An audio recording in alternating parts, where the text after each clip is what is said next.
Hello my dear student, कैसे हैं आप लोग। उम्मीद करते हैं बहुत अच्छे होंगे। स्वागत है आप सभी का हमारे चैनल डिजिटल शिक्षा बिहार में। आज संस्कृत के प्रैक्टिस सेट 1 लेकर आए हैं, जिसमें संस्कृत के 50 महत्वपूर्ण ऑब्जेक्टिव प्रश्न दिए हुए हैं, जो कि आपके बिहार मैट्रिक परीक्षा 2025 के लिए महत्वपूर्ण हैं। अगर आप हमारे चैनल पर नए हैं तो चैनल को सब्सक्राइब कर लीजिए। अगर वीडियो अच्छी लगी तो वीडियो को लाइक कर दीजिए और कमेंट में बताइए वीडियो कैसा लगा। चलते हैं आप प्रश्न की ओर। प्रश्न संख्या 1 में दिया हुआ है कि किसके किसके गीत देवता भी गाते हैं। भारतवर्ष के गीत देवता भी गाते हैं। प्रश्न संख्या 2 में चलते हैं। प्रश्न संख्या 2 में दिया हुआ है कि किस देश में देवता बार बार जन्म लेना चाहते हैं। भारत देश में देवता बार बार जन्म लेना चाहते हैं। प्रश्न संख्या 3 में दिया हुआ है अलस कथा पाठ कहाँ से लिया गया है। अलस कथा पाठ परीक्षा परीक्षा से लिया गया है। प्रश्न संख्या 4 में चलते हैं। कवच कुंडल के साथ किसका जन्म हुआ। कवच कुंडल के साथ कर्ण का जन्म हुआ। प्रश्न संख्या 5 में चलते हैं। प्रश्न संख्या 5 में दिया हुआ है पाटलिपुत्र पटना के नाम से कब से प्रसिद्ध हुआ। पाटलिपुत्र पटना के नाम से मध्यकाल में प्रसिद्ध हुआ। प्रश्न संख्या 5 का सही ऑप्शन नंबर मध्यकाल में हो जाएगा सी। प्रश्न संख्या 6 में चलते। प्रश्न संख्या 6 में दिया हुआ जन्म पूर्व संस्कार कितने हैं। जन्म पूर्व संस्कार 3 हैं।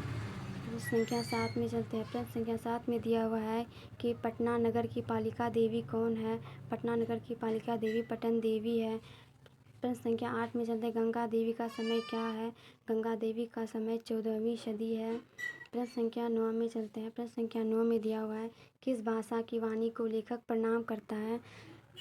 संस्कृत भाषा की वाणी को लेखक प्रणाम करता है। प्रश्न संख्या 10 में चलते हैं।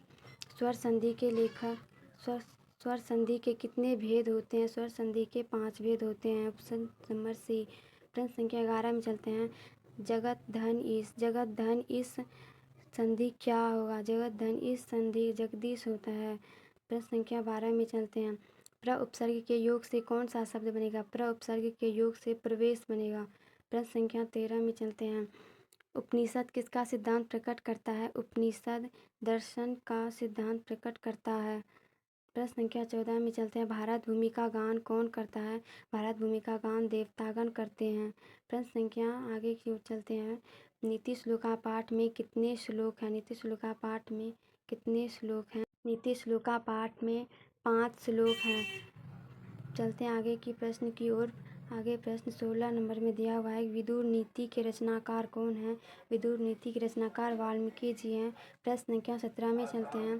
प्रश्न संख्या 17 में दिया हुआ है कि चारों आलसियों को कैसे बाहर किया गया। चारों आलसियों को पैर पकड़कर, हाथ पकड़कर, केस पकड़कर, बाँह पकड़कर। प्रश्न संख्या 17 का सही आंसर हो जाएगा सी, केस पकड़कर। प्रश्न संख्या 18 में चलते हैं। प्रश्न संख्या 18 में दिया हुआ है संसार में बच्चों का रक्षक कौन है। संसार में बच्चों का रक्षक माता है। प्रश्न संख्या 19 में चलते हैं। प्रश्न संख्या 19 में सॉरी बच्चों, गलती से मिस्टेक हो गया टाइपिंग में। यहाँ पर प्रश्न संख्या 19 में दिया राम प्रवेश राम कहाँ के पुस्तकालयों को आत्मसात किया। प्रश्न संख्या 19 का सही आंसर हो जाएगा महाविद्यालय। प्रश्न संख्या 20 में चलते हैं। प्रश्न संख्या 20 में दिया हुआ है हितोपदेश के रचयिता कौन है। हितोपदेश के रचयिता नारायण पंडित हैं। प्रश्न संख्या 21 में चलते हैं। प्रश्न संख्या 21 में दिया हुआ है सूर्यपुत्र कौन है। सूर्यपुत्र कर्ण है। प्रश्न संख्या 22 में चलते हैं। प्रश्न संख्या 22 में दिया हुआ है कि मीमांसा दर्शन के प्रवर्तक कौन है। मीमांसा दर्शन के प्रवर्तक जैमिनी है। प्रश्न संख्या 23 में चलते हैं। क्षमा राव ने किसकी रचना की। क्षमा राव ने किसकी रचना की। क्षमा राव ने मधुरा विजयम की रचना की। प्रश्न संख्या 23 का सही आंसर ए हो जाएगा।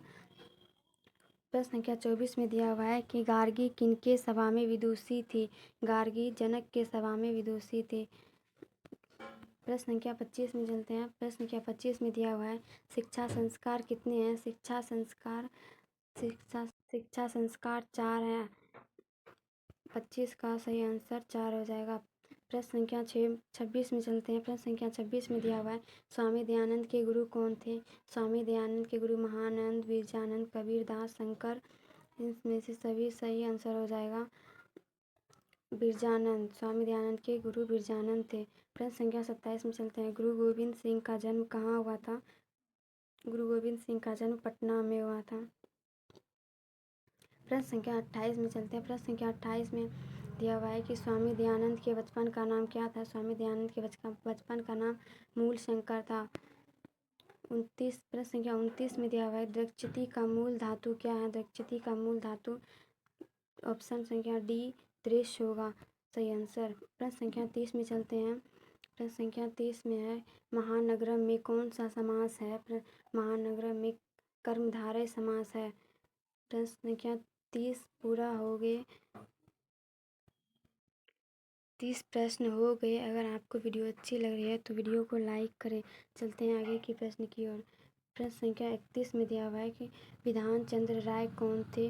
विधान चंद्र राय कौन थे। विधान चंद्र राय एक बंगाल का मुख्यमंत्री और डॉक्टर थे। प्रश्न संख्या 32 में चलते। प्रश्न संख्या 32 में दिया हुआ है कि ट वर्ग का उच्चारण स्थान क्या है। ट वर्ग का उच्चारण स्थान क्या है। ट वर्ग का उच्चारण स्थान मूर्धा है।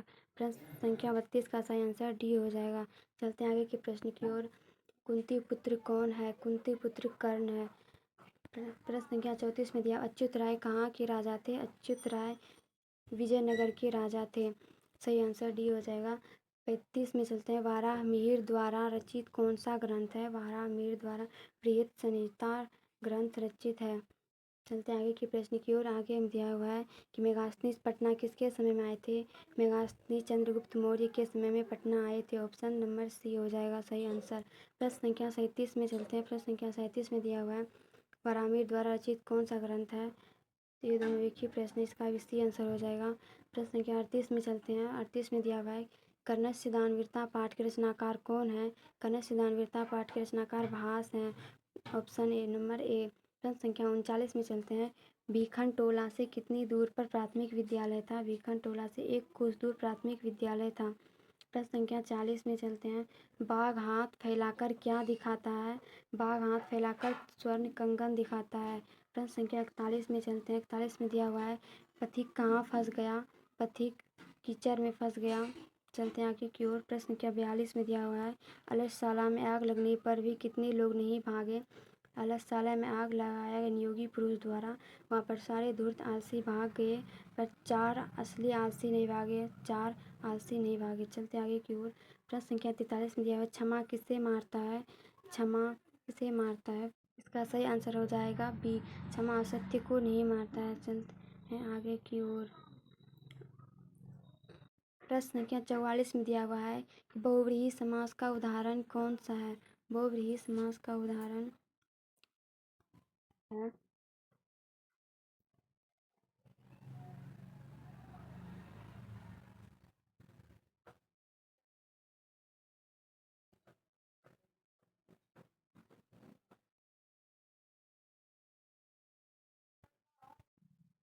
प्रश्न संख्या 44 में मिस्टेक हो गया। प्रश्न संख्या 44 सही आंसर हो जाएगा बी लंबोदर।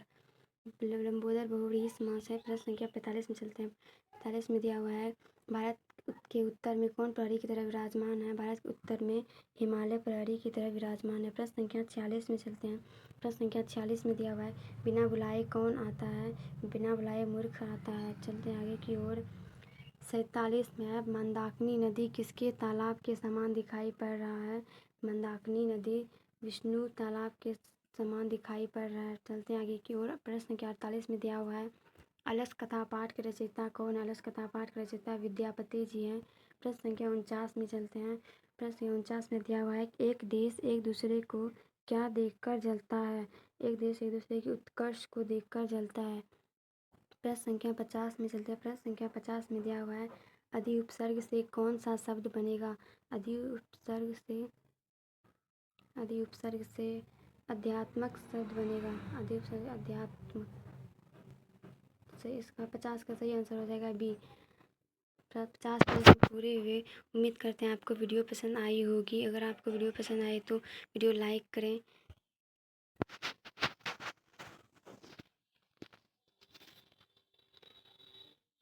अगर हमारे चैनल पर नए हैं तो चैनल को सब्सक्राइब करें। चलते हैं बाय।